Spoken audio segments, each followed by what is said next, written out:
মোৰ নাম বিক্ৰম। মই এটা বহুজাতিক কোম্পানীত সিনিয়ৰ মেনেজাৰ হিচাপে কাম কৰোঁ। মোৰ বিয়াৰ 1.5 বছৰ হ'ল। মোৰ পত্নী নেহা আছিল ধুনীয়া, গুৰুত্বৰ আৰু বুদ্ধিমান। তাই মাতৃ হ'বলৈ ওলাইছিল। এই সময়ছোৱা আমাৰ জীৱনৰ আটাইতকৈ সুখী আৰু সোণালী আছিল। নেহাৰ 7ম মাহ হৈছিল। আগন্তুক কেঁচুৱাটোক লৈ আমি দুয়ো অবিশ্বাস্যভাৱে উৎসাহিত হৈ পৰিছিলোঁ। ইতিমধ্যে আমি কেঁচুৱাটোৰ কোঠাটো সজাবলৈ আৰম্ভ কৰিছিলোঁ। নাম চিন্তা কৰি প্ৰতিটো সৰু সৰু কথা আলোচনা কৰিবলৈ আৰম্ভ কৰিছিলোঁ। নেহাৰ স্বাস্থ্য অলপ ভাল নাছিল, গতিকে তাইৰ প্ৰতিটো প্ৰয়োজনৰ প্ৰতি বিশেষ যত্ন লৈছিলোঁ। তাৰ পিছত হঠাৎ মোৰ কোম্পানীৰ পৰা ট্ৰেন্সফাৰ অৰ্ডাৰ আহিল। মোক গুৱাহাটীৰ পৰা যোৰহাটলৈ লৈ বদলি হৈছিল। এই খবৰটো আমাৰ বাবে এক শ্বক হিচাপে আহিছিল। মই নেহাক তাইৰ অৱস্থাত অকলে এৰি থৈ যোৱাটো সহ্য কৰিব নোৱাৰিলোঁ। গৰ্ভাৱস্থাৰ এই সময়ছোৱাত তাইক যত্ন, সহায় আৰু আৰামৰ প্ৰয়োজন আছিল। মই গভীৰভাৱে চিন্তা কৰি নেহাক তাইৰ মাক-দেউতাকৰ ঘৰলৈ পঠিয়াই দিয়াৰ সিদ্ধান্ত ল'লোঁ। নেহাৰ মাক-দেউতাকক ফোন কৰি পৰিস্থিতিৰ বিষয়ে বিতংভাৱে বুজাই দিলোঁ। মই ক'লোঁ, মা-পাপা, নেহাক এই অৱস্থাত অকলে এৰি যোৱাটো ঠিক নহয়। অনুগ্ৰহ কৰি তাইক লগত ৰাখিব। তাতেই তোমালোক দুয়োজনে তাইৰ ভাল যত্ন ল'ব পাৰিবা।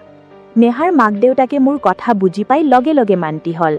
সিহঁতে ক'লে, বোপাই, চিন্তা নকৰিবা, আমাৰ লগত নেহা নিৰাপদ হ'ব। কিছুদিন পিছত নেহা মাক-দেউতাকৰ ঘৰলৈ গ'ল। তাই যোৱাৰ সময়ত কান্দিছিল যদিও মই বুজাই দিলোঁ যে কেঁচুৱাটোৰ বাবে আৰু তাইৰ স্বাস্থ্যৰ বাবে ই প্ৰয়োজনীয়। নেহা যোৱাৰ পিছত মোৰ ঘৰখন নিৰ্জন হৈ পৰিল। প্ৰথমতে সকলো ঠিকেই লাগিছিল যদিও অলপ পিছতে নিসংগতাই সোমাই আহিবলৈ ধৰিলে।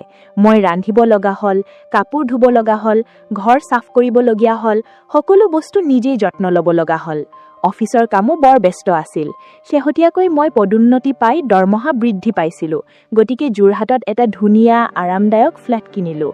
ফ্লেটটো ডাঙৰ আছিল, বেলকনি আছিল আৰু ভাল স্থানত আছিল, কিন্তু তেতিয়াও শূন্য যেন লাগিল। মোৰ খুৰী আৰু তাইৰ ছোৱালী স্নেহাও এই চহৰতে বাস কৰিছিল। কেইবছৰমান আগতে পথ দুৰ্ঘটনাত মোৰ খুৰাৰ মৃত্যু হৈছিল। তেতিয়াৰ পৰা স্নেহা খুৰীয়ে যেতিয়া গম পালে যে মোক ইয়াত বদলি কৰা হৈছে, তেতিয়া এদিন সন্ধিয়া মোৰ ফ্লেটলৈ আহিছিল। মোক দেখি তাৰ মনটো অত্যন্ত আনন্দত পৰিল। আমাৰ কথা বতৰাৰ সময়ত তাই সুধিলে, বিক্ৰম, নেহা তোমাৰ লগত কিয় নাহিল? তাই ক'ত? মই তাইক গোটেই কাহিনীটো ক'লোঁ। নেহাৰ গৰ্ভাধান, তাইৰ 7ম মাহ, তাইৰ অকলে এৰি যোৱাৰ ভয় আৰু তাইক মাক-দেউতাকৰ ঘৰলৈ পঠোৱাৰ সিদ্ধান্ত। খুৰীয়ে মন দি শুনিলে আৰু তাৰ পিছত হাঁহি হাঁহি ক'লে, বোপা, আপুনি ঠিক কামটো কৰিলে, কিন্তু এতিয়া তুমি অকলশৰীয়া। ঘৰখন মেনেজ কৰা, ৰন্ধা-বঢ়া, এই সকলো কঠিন হ'ব নহয়? মই ক'লোঁ, হয় স্নেহা খুৰী, অলপ কষ্টকৰ যেন লাগিছে। মই কাম কৰা ছোৱালী এজনী নিয়োগ কৰাৰ কথা ভাবিছোঁ। স্নেহা খুৰীয়ে লগে লগে উত্তৰ দিলে, কাম কৰা ছোৱালীৰ কি প্ৰয়োজন? নেহা অহালৈকে মই তোমাক সহায় কৰিম। মই প্ৰতিদিনে আহি ৰন্ধা-বঢ়া কৰি ঘৰখন চম্ভালিম। বাহিৰত কাৰো প্ৰয়োজন নহ'ব। স্নেহা খুৰীৰ এই কথা শুনি মই অপৰিসীম সকাহ পালোঁ। মই সিদ্ধান্ত ল'লোঁ যে তাইৰ সময় আৰু কষ্টৰ বাবে খুৰীক অলপ টকা দি থাকিম, যাতে তাই শলাগ লোৱা অনুভৱ কৰে। মই তাইক ধন্যবাদ দিলোঁ আৰু তাই আনন্দেৰে গুচি গ'ল। পিছৰ দিনা ৰাতিপুৱা অফিচৰ বাবে সাজু হৈ থাকোঁতে খুৰীয়ে ফোন কৰিলে। তাই ক'লে, বিক্ৰম, মই মোৰ ডাঙৰ ভনীয়েকৰ ঘৰলৈ যাব লাগিব এটা গুৰুত্বপূৰ্ণ কামত। তাই অসুস্থ আৰু মোৰ যত্নৰ প্ৰয়োজন। মই কেইদিনমান আনিব নোৱাৰিম। মই ক'লোঁ, আণ্টি, চিন্তা নকৰিবা, পৰিয়াল প্ৰথমে আহে, মই মেনেজ কৰিম। খুৰীয়ে অলপ সময় মনে মনে থাকি তাৰ পিছত ক'লে, নাই ল'ৰা, মই স্নেহাক পঠিয়াই দিম তোমাৰ কষ্ট নহ'বলৈ। তাই তোমাৰ বাবে ৰান্ধিব আৰু ঘৰৰ কামবোৰো কৰিব। তাই সকলো ভালকৈ কৰিব। স্নেহা আছিল মোৰ পেহীৰ একমাত্ৰ ছোৱালী। খুৰা যোৱাৰ পিছত তাই মাকৰ লগত থাকিছিল।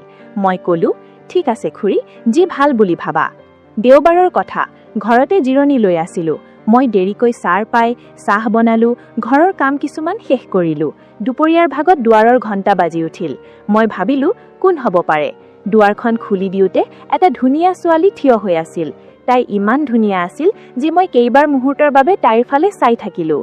দীঘল ডাঠ চুলি, গোলাপী ৰং, ডাঙৰ ডাঙৰ প্ৰকাশভংগী চকু, চিকন নাক, গোলাপী ওঠ আৰু মুখত সামান্য নিৰীহ হাঁহি। তাই পিন্ধিছিল সাধাৰণ সালোৱাৰ কামিজ, কিন্তু তাতেও তাইক চিনেমা তাৰকা যেন লাগিছিল। তাই ক'লে, বিক্ৰম দাদা, মই স্নেহা। মায়ে মোক সহায় কৰিবলৈ পঠিয়াইছে। তাইৰ মাতত সাহসীলতা আৰু আত্মবিশ্বাস আছিল। মই খৰধৰকৈ মোৰ স্থিৰতা ঘূৰাই পালোঁ আৰু হাঁহি হাঁহি ক'লোঁ, ভিতৰলৈ আহা স্নেহা, ভাল হৈছে তুমি অহা। খুৰীয়ে মোক কৈছিল। মই তাইক ছ'ফাত বহিবলৈ কৈ তাইক চাহ আগবঢ়াই দিলোঁ। তাই হাঁহি এটা মাৰি ক'লে, নাই দাদা, প্ৰথমে কি খাই ভাল পোৱা কোৱা, মই সেইটো বনাম। এই কথা শুনি মোৰ অনুভৱ হ'ল তাইৰ আগমনে ঘৰৰ পৰিৱেশ সলনি কৰিব। লগে লগে স্নেহাই কাম আৰম্ভ কৰিলে। তাই অতি সহজ আৰু নিষ্ঠাৰে সকলো কাম কৰি আছিল। তাই পাকঘৰ চাফা কৰিলে, কাপোৰ ইস্ত্ৰি কৰিলে, মজিয়া মচিলে।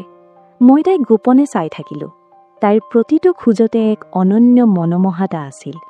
তাইৰ চেহেৰা, খোজ কৰা, হাঁহি সকলোবোৰ আকৰ্ষণীয় আছিল।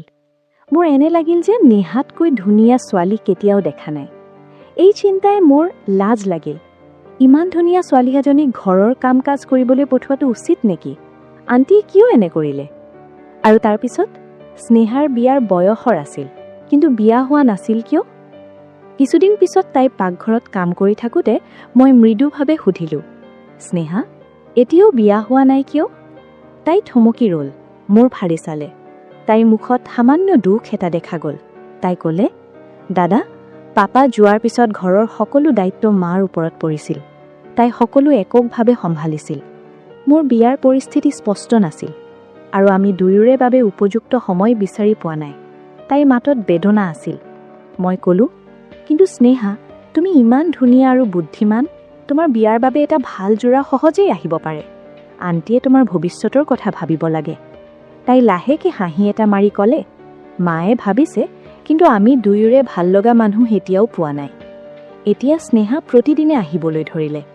প্ৰথম অৱস্থাত তাই মাত্ৰ নিজৰ কামটো কৰিছিল, সততা আৰু নিষ্ঠাৰে।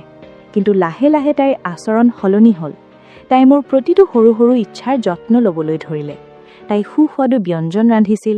মোৰ প্ৰিয় শাক পাচলি, দালি, ৰুটি সকলো নিখুঁত আছিল। এদিন তাই মোক নেহাৰ বিষয়ে বহুত সুধিলে। তাইৰ অভ্যাস, ভাল লগা ড্ৰেছ, আমাৰ সম্পৰ্ক। মই তাইক সকলো কথা ক'লোঁ। কেইবামাহো নেহা নাহিব বুলি কওঁতে তাইৰ চকুত এটা অদ্ভুত আনন্দ জিলিকি উঠিল। মোৰ অলপ অস্বস্তি লাগিল। তাৰপিছত তাইৰ ড্ৰেছিং ষ্টাইল সলনি হ'ল। তাই শাৰী পিন্ধিবলৈ ধৰিলে। শাৰী পিন্ধি তাইক আৰু বেছি ধুনীয়া দেখা গৈছিল, ছবিৰ নায়িকাৰ দৰে। তাই চুলিত গজৰা এটা লগাই দিব। গজৰাৰ মিঠা সুগন্ধি গোটেই ঘৰখনতে উৰি ফুৰিছিল। তাই মোৰ কাষেৰে পাৰ হৈ যোৱাৰ সময়ত গন্ধটোৱে মনোমোহা হৈ পৰিছিল। তাই নেহাৰ দৰে আচৰণ কৰিবলৈ ধৰিলে। মোৰ কাপোৰবোৰ নুমুৱাই দিলে, মোৰ বাবে চাহ বনালে, মোৰ আৰামদায়ক হোৱাটো নিশ্চিত কৰিলে। মোৰ অস্বস্তি হ'বলৈ ধৰিলে। এদিন মই ক'লোঁ, স্নেহা, মাত্ৰ কোৱাৰ দৰেই কৰক, ইয়াতকৈ বেছি কৰাৰ প্ৰয়োজন নাই। কিন্তু তাই যেন নুশুনিলে। এদিন মই কঠোৰভাৱে ক'লোঁ, এতিয়াৰ পৰা সম্পূৰ্ণ ড্ৰেছ পিন্ধিব, চুটি কাপোৰ পিন্ধিব নালাগে। ঘৰত মই একমাত্ৰ মানুহ, আৰু তুমি এজনী ছোৱালী, কোনোবাই ভুল বুজিব পাৰে। তাই লাজত ৰঙা পৰা নাছিল, মাত্ৰ হাঁহিলে। তাৰপিছত এদিন সন্ধিয়া প্ৰচণ্ড বৰষুণ হ'বলৈ ধৰিলে, বজ্ৰপাত আৰু প্ৰচণ্ড বতাহ। স্নেহাই যাবলৈ সাজু হৈছিল যদিও ওলাই অহাটো কঠিন হৈ পৰিছিল। মই ক'লোঁ, ইমান প্ৰচণ্ড বৰষুণত কেনেকৈ যাবা? আণ্টিও ওলাই গৈছে, আজি ইয়াতে থাকা, ৰাতিপুৱা যাব পাৰিবা। তাই প্ৰথমতে দ্বিধাবোধ কৰিলে, তাৰপিছত ক'লে, ঠিক আছে দাদা, আপত্তি নাই যদি। তাই ৰাতিৰ আহাৰ ৰান্ধিছিল, মোৰ প্ৰিয়। আমি একেলগে খাইছিলোঁ। প্ৰথমবাৰৰ বাবে ইমান আৰামত কথা পাতিলোঁ। ৰাতিৰ আহাৰ খোৱাৰ পিছত মই মোৰ ৰুমলৈ গ'লোঁ। মই তাইক ক'লোঁ, হলৰ ছ'ফাত শুব পাৰিবা, তাত আঁঠুৱা আৰু চাদৰ আছে। দিনটোৰ কামৰ শেষত স্নেহা ক্লান্ত হৈ পৰিছিল। ছ'ফাত শুই তাই খৰতকৈ শুই পৰিল। প্ৰায় 1 বজাত মোৰ পিয়াহ লাগিল। মই পানী অলপ আনিবলৈ পাকঘৰলৈ গ'লোঁ। উভতি অহাৰ পথত স্নেহাক দেখা পালোঁ। ম্লান পোহৰত তাই টোপনি আছিল। তাইৰ মুখখন শান্ত আৰু ধুনীয়া আছিল। তাইৰ চুলিবোৰ গালত চিচৰিটি হৈ আছিল, বতাহত উৰি গৈছিল। তাই টোপনিতে ব্ৰাছ কৰি আঁতৰাই পেলাবলৈ চেষ্টা কৰি আছিল। তাই নিৰ্দোষতাই মোক চুই গ'ল।